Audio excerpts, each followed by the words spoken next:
Good morning, my loves, and how are we? So, I wanted to make a video about being vegan. And I always tell people I never try to press my beliefs or my life or what I choose to do on someone else, but a lot of people assume that I'm going to judge them because they eat meat and I don't. And I'm like, no, it's not that I'm judging you. What I've learned to do is realize what works for me. I came from a family that ate meat. We ate meat. It wasn't like it was a norm. It was not something that was bad or evil. I mean, if I hadn't got health issues, I don't think I would even be vegan because I never stopped to think about it. Just being honest, the conditioning was that deep. So when I really paid attention to the fact that I started to get really bad heartburn, which then they said I had esophageal erosion, which is basically eating too much salt and grease and stuff at 15. And I was like, okay, well, I don't want to have heartburn at 15 so bad that it can erode my esophagus. So I started to really pay attention to what my family was eating. And they used heavy butter in their vegetables. Like they get the canned vegetables and put a half a stick of butter in it plus salt. And then we cook meat until the point that it fell off the bone, saturated in grease, its own fats, and salt. And then they would eat this and then sit and then go to sleep. And it would just sit on their bodies. And then they would get up and take a bunch of medicine to make the symptoms of what they ate go away. And then they would get all these high cholesterol and hypertension and diabetes from all these things that it was just like, you're just not flushing out your body. So for me, the conclusion as a 15-year-old child was just take out what's heavy. It wasn't even about meat at the time. It was like just take out what's heavy. So I slowly started to take out all the extra heavy seasonings, the stuff that's good. We call this soul food, but it's still it's not good for us. And I started to take that out of my body and out of my system. And then I got to the point where I realized that like the things that process better for me through my body were vegetables and fruits and grains and things that were easy and light that could easily bond and mold in the stomach to form a healthy fecal matter. You know what I mean? 'Cause you have to think about how it's forming, how much of your body has to use its energy just to form poop. So if you eat a bunch of processed heavy food, your body's going to absorb all of the water it has just to try to make that poop solid enough to make it pass, which is why people get like constipated and stuff. Or if you have too many fluids and you're eating a lot of foods that break down too easily, like potato chips and sugars and stuff like that, as soon as water hits them, they store fat, but they store more water, and then it gets just released through like diarrhea and watery stools. So this is something that's real that I noticed even as a CNA working in the hospitals and working in healthcare. What people ate really did matter. That's why like if you eat rice and stuff when you have an upset stomach or your dog has an upset stomach, you give it a little rice in its food. You have a bland diet. You drink things that won't aggravate it so the body can get back to its normal homeostasis. So as I followed this process, I really started to pay attention to not just the soul moment and connection when I met animals and worked with animals more on understanding that, wow, as long as I treat them exactly how I was raised with love, they come out pretty decent. Most of my animals have been pretty decent and people love my animals. So I'm like, awesome. So that was one connection to them. But that wasn't a reason for me at the time to stop eating meat. When I really stopped eating meat is when I just saw the destruction that it was doing to nature, which is, if you really think about it, like I just said, the things that are naturally processed through our bodies because we're walking nature. The reason that we're so divine is because God gave us spirit in this moment of soul to actually be animated and walk around and then record everything that we're doing for spirit to take back and utilize to keep giving us more insights and innovations to build for our future. So the nature, just like itself, it grows best on water and natural elements from the plants and the things that the animals naturally eat.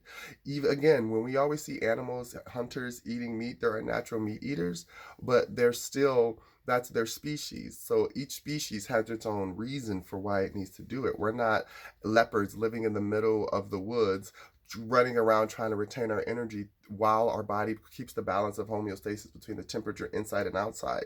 You know what I mean? So we don't need that. So when I started to see that, like, even for nature, the nature, our plumbing system, now let's take it there. Our plumbing system is a human nature.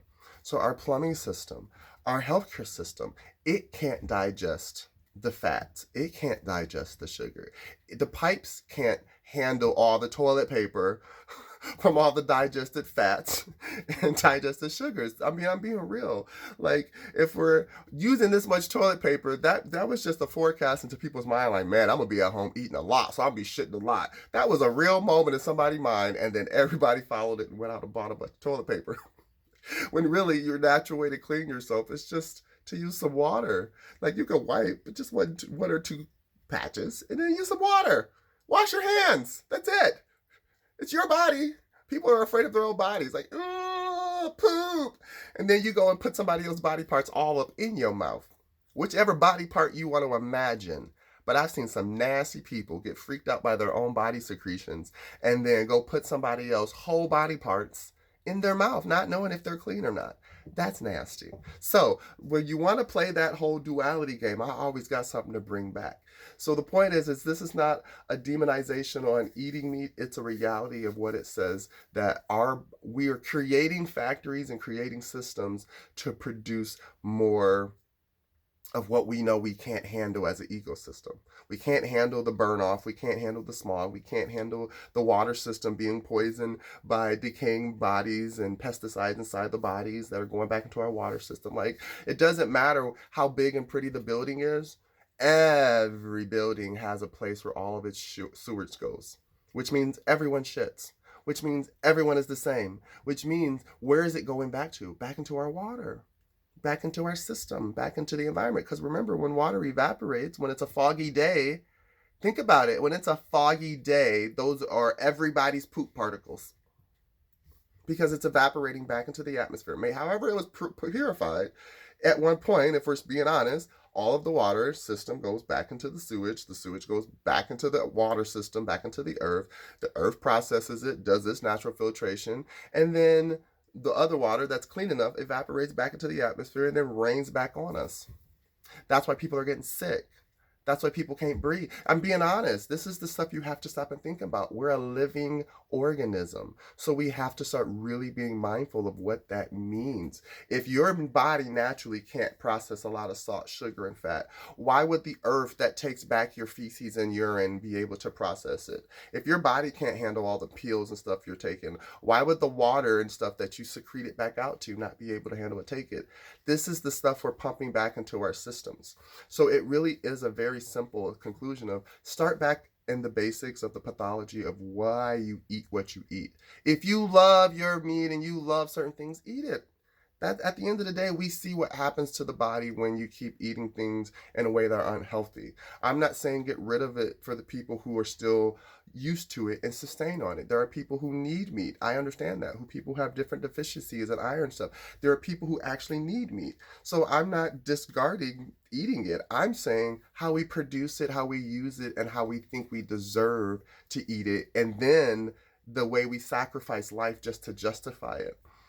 So I'm not preaching to anyone. I'm telling you, these are my emotions and feelings on why I became a vegan and how I see how it gives back to my environment and how it keeps giving back to nature, which gives back to our future generations. So I can let my ego shut down and say, I don't need anything if it's going to save the next environment, if it's going to save the next generation, if it's going to save the next whatever. We're not going to save it during our lifetimes. I know this. But it has to start somewhere.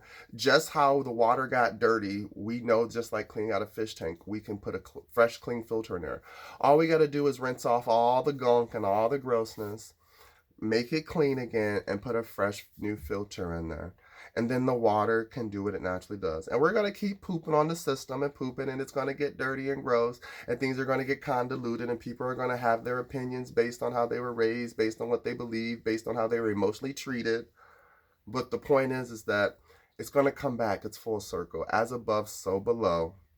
It's always going to come back to us. So let's start paying attention to what we're doing to ourselves so that when we have these ecological moments, then we can know how to deal with the economical moments, because then we know how to produce.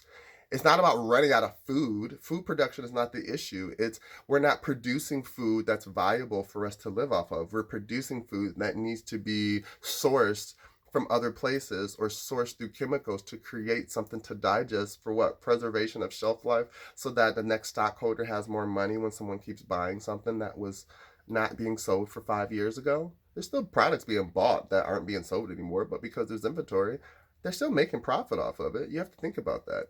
So this all comes back to the whole point of you're connected more than you realize, and I can be as simple as I want to be, but I take the time to pay attention to who I'm going to be and what that means in this life. And my legacy is going to be giving. My legacy is loving. My legacy is about letting people see what love looks like freely, and knowing that it's not hard to do. You just have to make a choice. Whatever you want to do, just do it healthy. Make sure if you are going to do things like this, source where your food comes from. That's all I say, is make sure you know where the source of your food comes from.